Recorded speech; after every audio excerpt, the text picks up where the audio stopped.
নমস্কার, আমি ডক্টর বোধিসত্ত্ব খান চলে এসেছি সহজ শেয়ার বাজারের আরেকটি নতুন এপিসোড নিয়ে। প্রিয় বন্ধুরা, আশা করি সবাই ভালো আছেন এবং সুস্থ আছেন। সারা দিন ধরে ভারতীয় শেয়ার বাজারে তাণ্ডব চলল। নিফটি একসময় প্রায় 550 পয়েন্টের কাছাকাছি পতন দেখেছিল, সেন্সেক্স প্রায় 1800 পয়েন্টের কাছাকাছি পতন। হ্যাঁ, এই কথা বলতে পারেন যে আজকে নিফটির সাপ্তাহিক এক্সপায়ারির ফলে ভারতীয় শেয়ার বাজার কিছুটা বেঁচে গেল বলা যেতে পারে। শেষের দিকে সামান্য শর্ট কাভারিং হয়েছে, কিন্তু ওভারঅল সারাদিন বিভিন্ন সেক্টর, বিভিন্ন শেয়ারসের যে হারে পতন এসেছে সেটা বিনিয়োগকারীদের কপালে ভাঁজ ফেলে দেওয়ার জন্য যথেষ্ট। মধ্যপ্রাচ্যে এখন যেটা হচ্ছে সেটা কেবলমাত্র ইরান, আমেরিকা এবং ইসরায়েলের মধ্যে দ্বন্দ্ব বলে আর কোনোভাবেই চালিয়ে দেওয়া যাচ্ছে না। এইটা বলা যেতে পারে লিটারালি একটা ফুল ফ্লেজেড ওয়ারের কাছাকাছি চলে এসেছে। অনেকে হয়তো বিস্মিত হবেন যে ইরান এই যে মধ্যপ্রাচ্যের যে আরব যে দেশগুলো রয়েছে তাকে কেন আক্রমণ করছে। আজকেরও সমানে সারা দিন ধরে বিভিন্ন আরব দেশগুলোর ওপর মিসাইলস এবং ড্রোন আক্রমণ সমানতালে ইরান চালিয়ে গেছে। এবং অনেকে বলছেন যে ইরান পাগল হয়ে গেছে, ইরান নিয়ম মেনে তারা যুদ্ধ করছে না। আমেরিকা বা ইসরায়েল তারা কি ইরানকে নিয়ম মেনে আক্রমণ করেছিল? এটাও বহু বিশেষজ্ঞ প্রশ্ন করছেন। বিভিন্ন আরব দেশে সেখানে হয় পাওয়ার প্লান্টস, নয় এনার্জি ইনফ্রাস্ট্রাকচার, নয় তেল ভান্ডার, নতুবা বড় হাই রাইজ বিল্ডিংসগুলোকে আক্রমণ করা হচ্ছে। আজকের ইউনাইটেড আরব এমিরেটস যেহেতু ইরানের সবচেয়ে কাছে, অর্থাৎ মাত্র 21 মাইলের পার্থক্য ইরানের সঙ্গে ইউনাইটেড আরব এমিরেটসের, সেইখানে সবচেয়ে বেশি আঘাতপ্রাপ্ত হয়েছে এই দেশটি। ইউনাইটেড আরব এমিরেটসে বুর্জ আল আরাব, সেখানে বিস্ফোরণের খবর এসছে। ইউনাইটেড আরব এমিরেটস পাল জুমেরা হোটেল, বিস্ফোরণের খবর। সৌদি আরবে আজকের একটি খবর বিশ্ববাসীকে নাড়িয়ে দিয়েছে।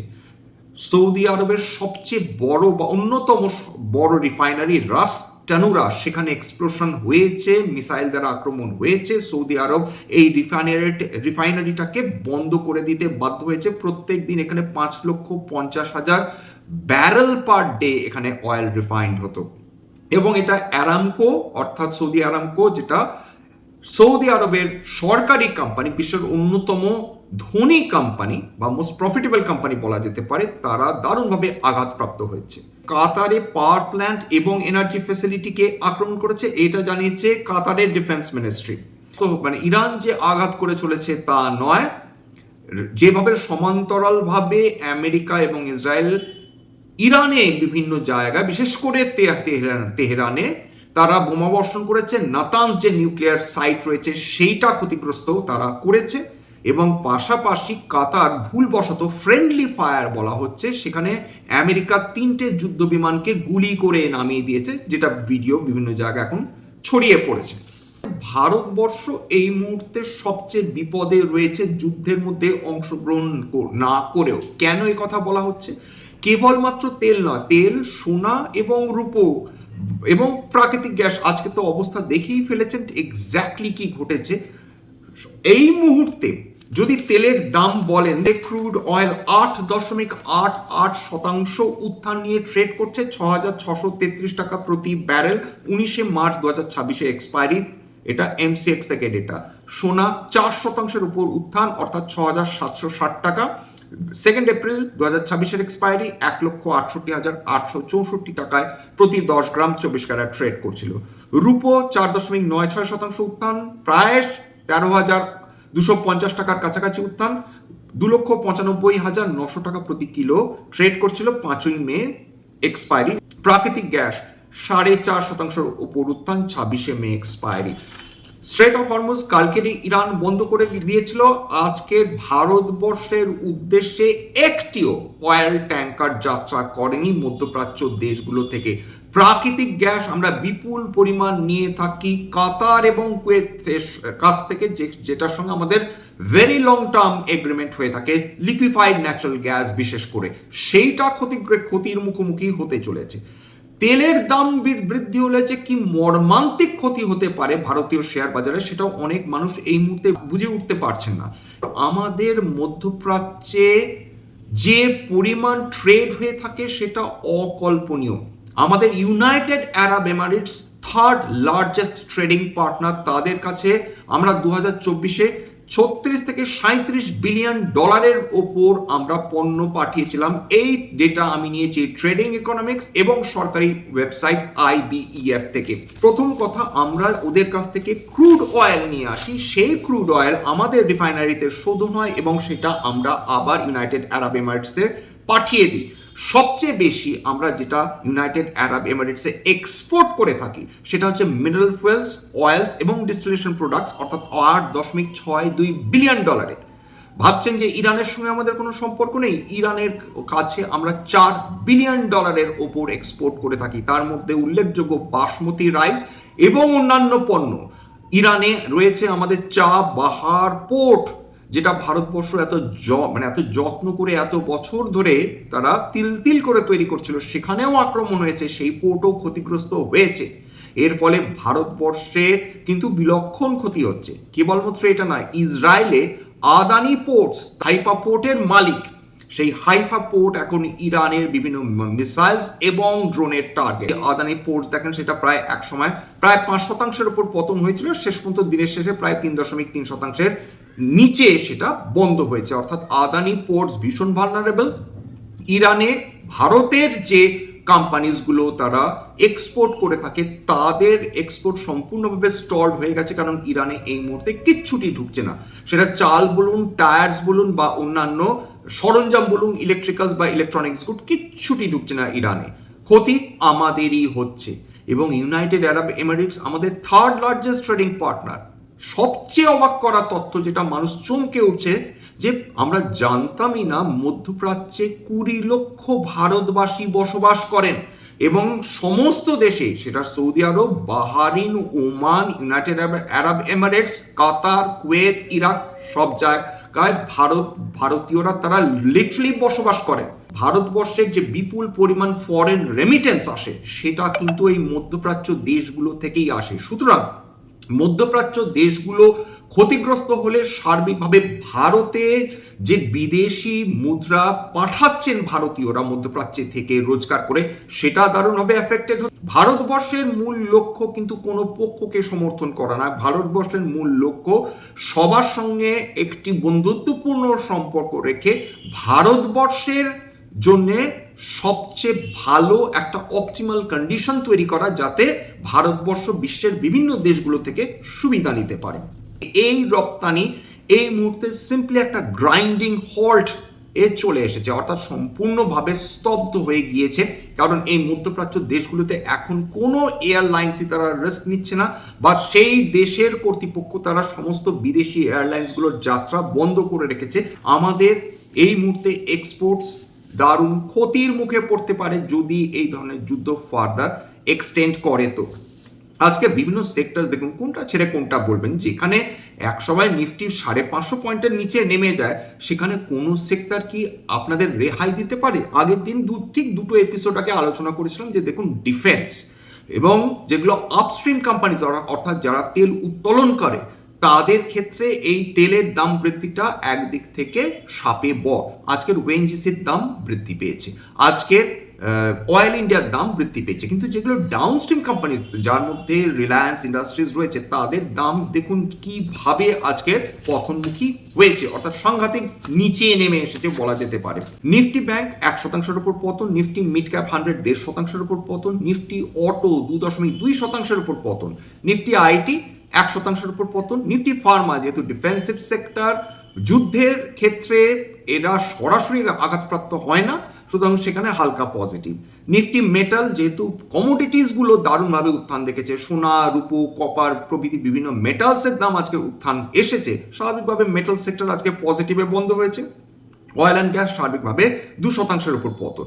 নিফটি ক্যাপিটাল মার্কেটস, আগের দিন আলোচনা করেছিলাম, যখনই শেয়ার বাজারে টালমাটাল অবস্থা হয়, একটা জিনিস খেয়াল করে দেখেছেন, ইন্ডিয়া বিক্স আজকে 26% উপর উত্থান দেখেছে। অর্থাৎ ভোলেটিলিটি ইন্ডেক্স, বাজারে কি পরিমাণ ওঠানামা করছে সেটাকে গেজ করে হচ্ছে এই ভোলেটিলিটি ইন্ডেক্স। 26%, আমরা যেখানে 7-8% উঠলে আঁতকে উঠি, সেটা আজকে 26% ভোলেটিলিটি দেখেছে, মানে অকল্পনীয় বলা যেতে পারে যা যা ঘটনা ঘটে চলেছে। যদি নিফটি ক্যাপিটাল মার্কেটসের মধ্যে দেখেন, এমসিএক্স যেটা কমোডিটি এক্সচেঞ্জ, সেটা 2.3% উত্থান হচ্ছে, যেটা খুব স্বাভাবিকভাবে যদি কমোডিটিজে ট্রেডিং বেশি হয়, যদি মেটাল সেক্টরে উত্থান বেশি হয়, সেক্ষেত্রে এই সেক্টর, এই এক্সচেঞ্জে যে ভলিউম ট্রেডের বৃদ্ধি পাবে, তার ফলে সেই আশায় আজকের এমসিএক্স ইন্ডিয়াতে উত্থান আমরা দেখেছি। বিভিন্ন মেটালসের মধ্যে কোন স্টকসগুলো আজকে পজিটিভ মুভমেন্ট দেখিয়েছে? হিন্দালকো অ্যালুমিনিয়াম এর জন্য বিখ্যাত, 1.65% উত্থান। হিন্দুস্তান কপার 1.71% উত্থান। হিন্দুস্তান জিঙ্ক কপার তাদের সেকেন্ডারি প্রোডাক্ট 2.29% উত্থান। ন্যাশনাল অ্যালুমিনিয়াম কোম্পানি 2.33% উত্থান। ডিফেন্স আজকে পজিটিভ, স্বাভাবিকভাবে যত মানে কারো পৌষ মাস কারো সর্বনাশ, বারবার বলে থাকি, নিফটি ডিফেন্স যখনই বিশ্বজুড়ে যুদ্ধ বিগ্রহ বৃদ্ধি পাবে, তখনই ভারতবর্ষের ডিফেন্স সেক্টর, সেখানে আমরা ইউজুয়ালি উত্থান দেখব। কেন? কারণ ভারতবর্ষ এখন পাগলের মতন ইনভেস্টমেন্ট শুরু করেছে এই ডিফেন্স সেক্টরে, যাতে সেলফ ডিপেন্ডেন্ট হওয়া যায়, 1 নম্বর। 2 নম্বর, যাতে বিভিন্ন দেশে ভারতবর্ষের ডিফেন্স ইকুইপমেন্টস এক্সপোর্ট করা যায়। এমনিতেই অপারেশন সিঁদুরের পর ভারতবর্ষের ডিফেন্স সেক্টর নিয়ে বিশ্বজুড়ে কৌতূহল শুরু হয়েছে, যেখানে আমেরিকার ডিফেন্স ইকুইপমেন্টস বা ইউরোপের ডিফেন্স ইকুইপমেন্টস অত্যন্ত এক্সপেন্সিভ, তার সঙ্গে বলা যেতে পারে রাশিয়ান ডিফেন্স ইকুইপমেন্টসও ভীষণ এক্সপেন্সিভ। সেখানে ভারতবর্ষের এই লো কাস্ট প্রোডাকশন এবং হাই কোয়ালিটি প্রোডাকশন, সেইটা বিশ্বের বিভিন্ন দেশের তাদের কিন্তু দৃষ্টি আকর্ষণ করে চলেছে। আজকের ডিফেন্স সেক্টরের মধ্যে খেয়াল করে দেখুন যে more or less Astra Microwave 1.42%, BEL 2%-এর উপর উত্থান। তাছাড়া বলার মতন রয়েছে হিন্দুস্তান এরোনটিক্স প্রায় 1% উপর উত্থান, পরশ ডিফেন্স 5%, সোলার ইন্ডাস্ট্রিজ প্রায় 3.5%-এর উপর উত্থান। আমাদের এই মুহূর্তে এখন অপেক্ষা করা মানে ছাড়া কোনো উপায় নেই, কারণ আমরা ইন্টারনাল জিনিস কন্ট্রোল করতে পারি, কিন্তু যেখানে বিশ্বের যা ঘটনা ঘটছে সেটা তো আমাদের কন্ট্রোলের বাইরে। ধৈর্য ধরে অপেক্ষা করতে হবে, সবকিছুরই শেষ হয়, যুদ্ধ বিগ্রহ শেষ হয়। আমরা জানি না এক্ষেত্রে ইরানের রেজিম চেঞ্জ ভালো কি খারাপ, আমরা জানি না এই মুহূর্তে আফগানিস্তানের কতখানি ক্ষতি করবে পাকিস্তান, আমরা জানি না রাশিয়ার ইউক্রেন যুদ্ধ থামবে কিনা, আমরা জানি না ইসরায়েল আরো বেশি বিপর্যস্ত হবে কিনা ইরানের কন্টিনিউয়াস মিসাইল আক্রমণের ফলে, আমরা জানি না আমেরিকা আরো কতটা হিংস্র হয়ে উঠবে। এইটুকুনি আমরা জানি যে এই সমস্ত কিছুর একটা নেগেটিভ ইম্প্যাক্ট কেবলমাত্র যে ভারতীয় শেয়ার বাজারের উপর পড়তে চলেছে তা না, বিশ্বের সমস্ত মার্কেটের উপর পড়তে চলেছে। নইলে আজকে খেয়াল করে দেখুন তো, সমস্ত এশীয় মার্কেট, সমস্ত ইউরোপ মার্কেট আজকে ডাউন। ফুটসি 1%, এবার ক্যাক প্রায় 2.25%, ড্যাক যেটা জার্মানির স্টক এক্সচেঞ্জ প্রায় 2%-এর কাছাকাছি পতন, নিক্কেই 2.25% পতন, স্ট্রেট টাইমস 2%-এর উপর পতন, হ্যাংসেং 2%-এর উপর পতন, তাইওয়ান প্রায় 1%-এর উপর পতন, জাকার্তা প্রায় 3.5%-এর পতন, সেট কম্পোজিট প্রায় 4%-এর উপর পতন, ব্যতিক্রম একটাই সাংঘাই, সেটা প্রায় 8% বৃদ্ধি নিয়ে লাস্ট ট্রেড করছিল। যাই হোক, এখানে শেষ করব, এবং এটা যদি চলতে থাকে, বিশেষত যদি স্ট্রেট অফ হরমুজ বন্ধ হয়ে থাকে, যদি ইরান ক্রমাগত এই আরব দেশগুলোর উপর বোমাবর্ষণ করতেই থাকে, তাহলে আমাদের কিন্তু একটা না একটা সময় তেল ভান্ডারে কিন্তু দারুণ চাপ পড়বে। আমাদের এমনি স্ট্র্যাটেজিক অয়েল রিজার্ভস, সেটা আপাতত যা রয়েছে সেটা হয়তো মাসখানেক ভালোভাবে চলে যাবে, কিন্তু তারপর যদি তেল না আসে, খুব সম্ভব যেটা হতে চলেছে, হয়তো বা খেয়াল করে দেখবেন, আমরা জানি না এটা হবেই কিনা, যে ধীরে ধীরে হয়তো তেল কোম্পানিগুলোর স্বাস্থ্য ফিরতে পারে, কারণ এই অবস্থাতে ভারতবর্ষ নিজের এনার্জি সিকিউরিটির কথাই ভাববে। যদি তারা মধ্যপ্রাচ্য থেকে যদি কোনো ধরনের তেল নিতে না পারে, যদি তেলের দাম শুট আপ করে 8% 9% করে, তারা রাশিয়া থেকে তেল কিনবে ইরেসপেক্টিভ অফ আমেরিকান স্যাংশন, সেখানে তারা আমেরিকার সঙ্গে কোনো বাধা মানবে না, এইটুকুনি অন্তর্নিশ্চিন্ত হয়ে থাকেন। কারণ সেক্ষেত্রে আমেরিকার কথা শুনতে গেলে সালে আমাদের ভারতবর্ষে যে পরিমাণ ইনফ্লেশনের যে বৃদ্ধি হওয়ার যে আশঙ্কা থেকে যাবে, সেটাতে সাধারণ মানুষ লিটারালি পাগল হয়ে যাবেন এই ইনফ্লেশনের মার খেতে খেতে। স্ট্যান্ডার্ড ডিসক্লোজার যে কোম্পানিজগুলো নিয়ে আলোচনা করলাম, হতে পারে তার মধ্যে কয়েকটা কোম্পানিতে আমার বা আমার পরিবারের বিনিয়োগ থাকলেও থাকতে পারে, ভবিষ্যতে যদি নতুন করে কিনি বা বিনিয়োগ করি আগাম বিজ্ঞপ্তিতে কিনতে বা বিক্রি করতে পারবো না। স্ট্যান্ডার্ড ডিসক্লেমার, এটা কেবলমাত্র একটা এডুকেশনাল চ্যানেল, বাঙালি বিনিয়োগকারীদের ইনভেস্টার অ্যাওয়ারনেস বৃদ্ধির জন্য। এখানে কোনো ধরনের কোনো শেয়ারে buy sell recommendation, suggestion, advice এমনকি ইনফ্লুয়েন্স করার প্রচেষ্টা নেই। আমার কথা শুনে যদি কোনো অ্যাসেট বা শেয়ারে এই ধরনের সিদ্ধান্ত নেন, ক্ষতির মুখোমুখি হতে পারেন, তাহলে সবসময় একজন সেবি রেজিস্টার্ড ইনভেস্টমেন্ট অ্যাডভাইজারের পরামর্শ নেওয়ার চেষ্টা করবেন বা নিজের ডিউ ডিলিজেন্স করবেন, সেক্ষেত্রে আপনারা উপকৃত হলেও হতে পারেন। সবশেষে যেটা বলি, যদি এই ধরনের এপিসোড আপনাদের ভালো লাগে প্লিজ একটা লাইক দেবেন, প্লিজ সাবস্ক্রাইব করবেন, এবং যদি সত্যি মনে হয় আমার বাঙালি ভাই বোনদের জীবনে একটুখানি ভ্যালু অ্যাড করতে পেরেছি, প্লিজ নিজের গ্রুপে শেয়ার করে দেওয়ার চেষ্টা করবেন। আজকের জন্য নমস্কার।